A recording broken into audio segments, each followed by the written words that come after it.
Egaa akka fuula daawwattoota hordoftoota keenya shama akkam jirtu ammas deebineetuma jirra rabbi nu gargaaru har'a dubbiin inuu xiqqoo karaa gaarummaa nu dhufaa jirti amboomamaa jirti inshaallah irra nu aansu warra haqaan fitee gartee xumura itti godhee gammachuudhaan gartee dubbii tana obbaafatee osoo xurii takka keessatti hin dibne keessaa ba'uu danda'u rabbi nu haa godhu nullee manguddoo egaa manguddoo haqaa rabbi nu haa taasisu.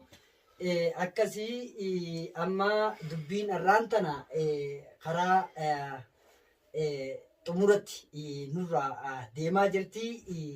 Sinis du'aa nu jajjabeessaa akkasuma gartee yaadotaas jalatti egaa waan dandeessanii nu gargaara isiniin jenna. Inshaallah ammaan tana arafeenis nu dhufee jira wanti nuti qabnu. Guddoon maaliifi namtichi abbaan haqni jalaa bade haqa ofii barbaaddachuudhaaf bakka hundaa'u bu'aa namni waa jalaa badan dilaawaadha jette Oromoon akkasumami dilaawaadha. Kanaafi bakka hundumaa'u seenee rakkoolee hedduu keessallee ture ammas rakkoo adeemsa haqa ofii bade barbaaddachuu keessatti isa mudatte hundi harkuma isaatiin ciniinnataa baadhataa ka ture hedduutu jira. Fakkeenyaaf as keessatti buleessa keenya Hamzeelleen isuma waliin bahee dubbii tana keessatti dhaame qaamni isa dhahilleen osoo isa hin taane dubbii tanaaf waan ta'eef qaama san harkachuuf yeroo sanitti waan hin danda'iniif hundinuu warraa isarra yookaan adeemsa gartee waan kana barbaadatu dirmannaarra waan jiraniif ofuma harka isaaniitiin itti bu'aniifaa yaallachuu jira. Har'aagaa waan inni baasellee asumaan kabarru ta'a. Kanaaf baasii isaallee qaamni of garadee waan kana godhees akka bakkatti deebisuu fi manguddoo warra haqaan muruu danda'u rabbi nu haa godhu. Hundumaa'uu gama xumuratti dubbii tana rabbi nurraa haa fidu jenna. Dubbiin har'aan tana irra jirru tana obsaan nu hordofaa isinillee egaa sindaa darkeessine jira dhiifama of okkolchaa isiniin jecha. Baanis nu bira jiraadha.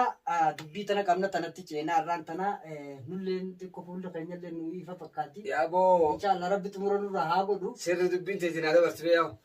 Barra hangammaan duraa beekee ni rafee hedduu takkaan rafee dubbii tana narraas turee narraas bulee gartee lafa naqabdee beeka akka nama dhagaa gaarraa irra namarra jigee nu gooti beeke.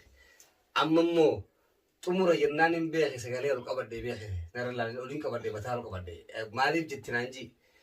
Rabbi nurraa xumuru.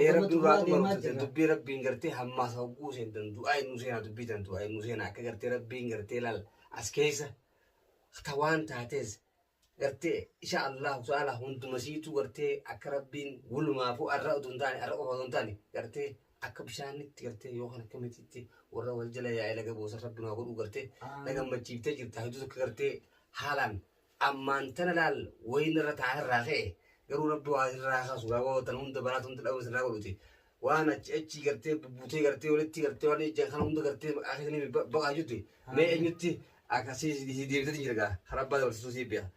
Ammas dubbiin ta'etti silaa wanni irra jirru har'aan tana beeki xiqqoo si duraa qeqeessaa ta'uu miti ni jira. Kanaa qeensa kaa'u miti maaliifi akkuma wal duraa duubaan keessa jiru fakkeenyaaf ammaan tana yeroo dirmannaa baata waliin jirtanii miire akkas ture. Arafeen qaama dhugaasaa haqasaa dhabee haqasaa barbaaddatuudhaaf bahe qaamni kun immoo daadarkaa inni keessa ture si beeka. Haa ta'u obboleessa keenya as keessa dhaame baasii baaftanii gartee walumaanuu isa kana yaaltaniitu jira miire. Egaa baasiin tunis abbaa waan kana godheetu jira bichi dachii tanan dandamiin kanaa beeka. Isa qabdi jechuu barbaadeeti. Haa ta'u mee ammas dubbisii fi sumattiin deebisa. Arafee nu gaafadhu hanga inni baase. Baasii eekaa hojii fakkeenyaaf ammaan tana mucaa kana yeroo yaala geessuu namni eekaa waan baasuu qaba baasii isaa san nu gaafadhu nu qulqulleeffadhu baasii isaallee qaamni waan kana godhe kana dubbiftani. Dubbadhu. Tana keessatti immaan tana gurbaan yoo amma kunillee dubbatame arafaatamma baasii yoo baasii guddoon baase. Hayyee. Akka irratti jechuudha. Hayyee.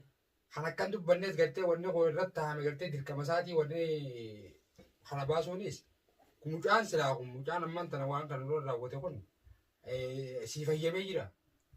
si fayyamee jira kun du'aan harka keenya jira miiboo. Harka kee jiraannaan harka kee jira. Yoo heeraan dadhabne. Harka kee Seeraan ni naqaa kana. Seeraan duubatti illee jira. An hoggunumaan dubbadhaa beeka. Barkumeen ammaa heera kana hedduun beeytuun siin jee. Yoo heera beeytee oromummaa abbooma haala wasaalan waan isaa bakka deebisee waan balleeyse hundaa'u qa namni balleeyse maal qaba? Namni balleeyse maal qaba? Adabbii qabaa mitiire. Erga eegaa heeraaf abboomamee caahaa kaa gaaddisa Oromoodhaa akka aadaa teenyatti dhufe isuma sani caahaan Oromoo immoo gatta'anii ka waan fayyifne ka du'eewuu ka achitti goolabaniitti gumaa simammattii baasanii gumaa baasanii fayyisanii deemanii beeku. Amma tun taateewwan waan gartee rakkoo adeemsa irratti lubbuu rabbiin nu dahee wanni inni dalage immoo du'aa oli san keessa jirra. Inshallah ammaan tana wanni jennu haqummaadhaan isinis arafee qiyya. Beekii arraan tana addunyaadhaa boruu akiraadha jette. Jaanii mire. Sirrii dhugaa. Amma atis dhugaadhaa namni waa jalaa badan dilaawaadha jedhe ja'an. Hakkuma kee kabade barbaadaa fi waa hunda keessa seente tanaas amma booda asuma sirraa gola buusiin jedhu waan siin godha. Sittin deebisini. Daadarkaa tana maraa silaa namni waan ofii barbaadatu deemu gaa hanga ifaajuuf daadarkaa inni keessa deemu guddoodha. Haa ta'u akka kee baga jiraatteetu dhiira taate akkana barbaadatu dandeessee irrallee rabbisi hambiseen siin jechuu barbaada.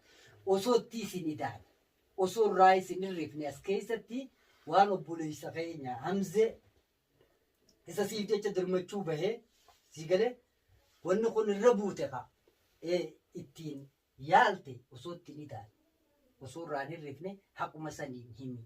Maaliif dubbiin tun beekaarraan tana teetii borummoo sirrafaa ta'uu malaa jechuudha. Yoo asii waa dabsite borusi qabdii fi siin jaa hanga san dhugumaan nu himi.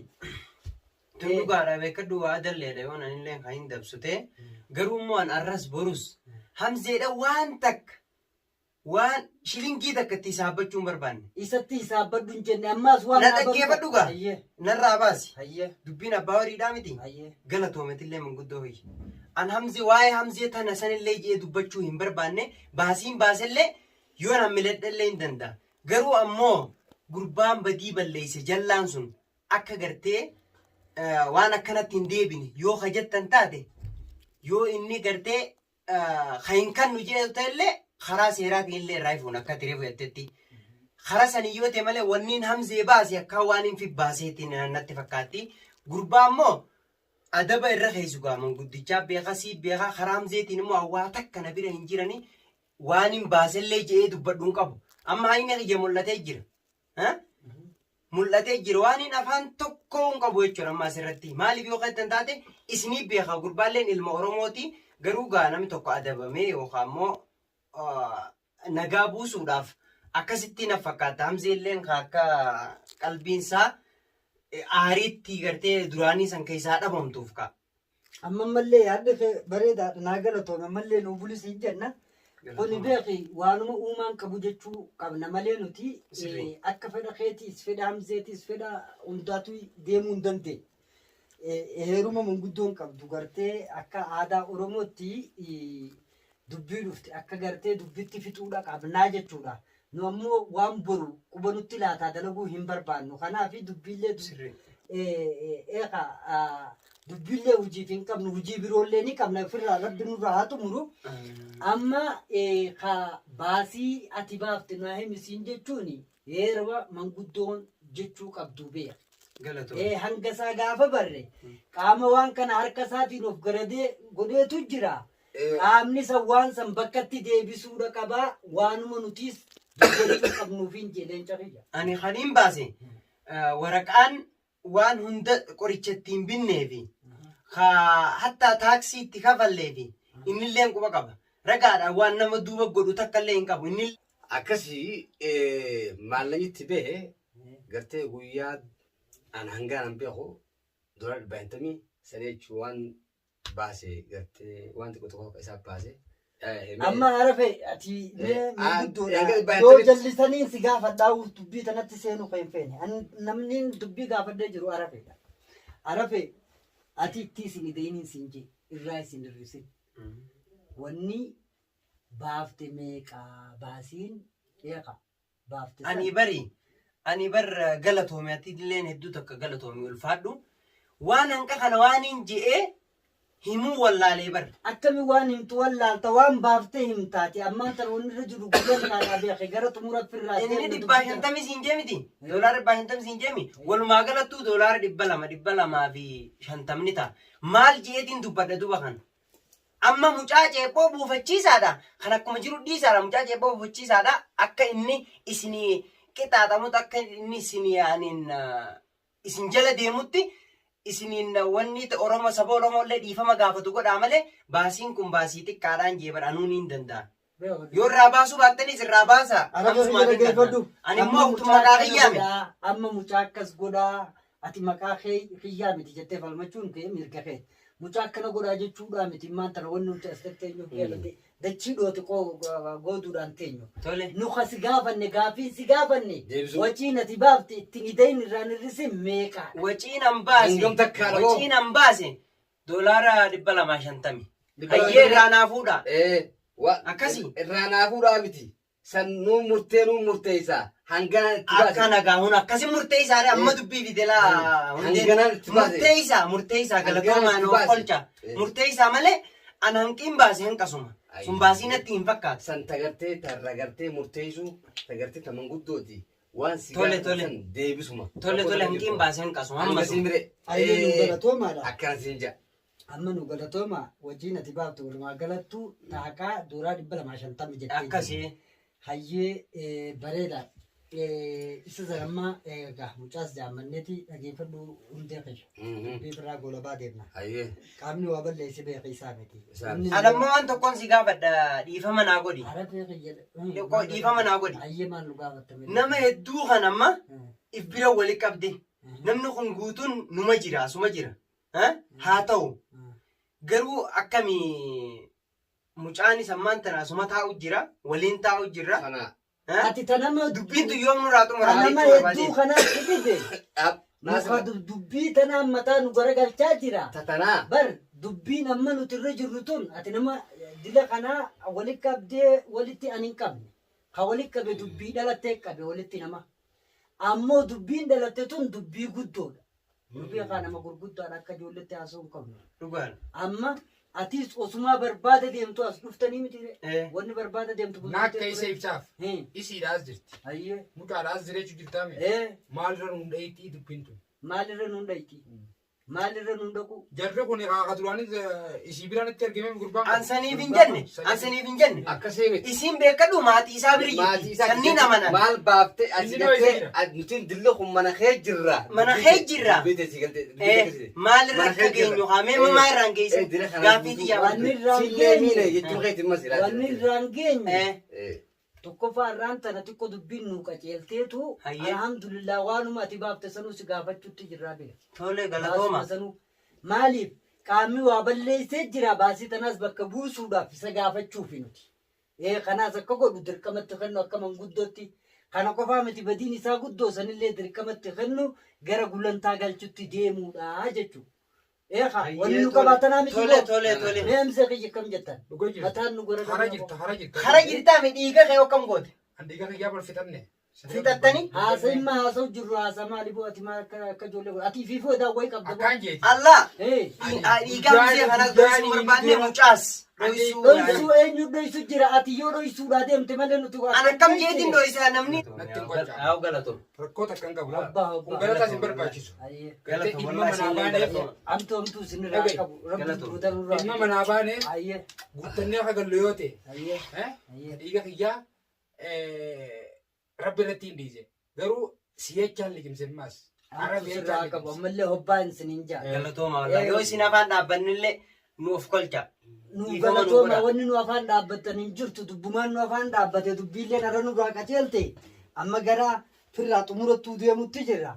Mucaa falfalaa sanis as jaammanneeti waan jirutti murree waan inni fudhate waliin gartee waan kaanis bakkatti haa deebisu. Isinillee gartee dhiira isin haftuu danda'u. Nullee manguddoo haqaa gartee dubbiin gartee itti galtuu miti dubbii firraa gartee xumurtu rabbi nu haa godhu. Mucaa falfalaa kanaas jaammanneeti waan jiru kanaas itti himne amma gara gulantaa keenyatti deebina. Inni fudhatu ni fudhatu baatus akkuma reefu jee nuti heeratti kennuudha qabna malee dirqama fudhachiisuu san yoo ammoo barbaachisaa ta'e akka dirqamaalletti heerri of danda'aadhaa beekni qabna. Maaliifi ta'isaa akkasitti qabna sanboota kara gulantaa keenyatti deemnaan jaa naaf obbaa ammallee mataan bula. Galatoomi anammaa asirra waan tokkoon dubbadha. Ati nama dila kan akka walitti qabdee dubbii haasoyitee fixuun kee kun wallahi baay'ee galatoomii hundeellee haa galatoomu. Mucaan ammaan tana kana kurfaa kophaa taa'ee mana kophaa taa'ee as waammattee nama kana iddoo fixuu danda'uun kee ati hayyuu Oromootii baay'ee takka galatoomi. Isin hundinuu jiraadhaamtu sirraa qabu amma nama dilaa kanaa miti waan dubbii tanaa guddoodha. Hayyee tichaa balbalaa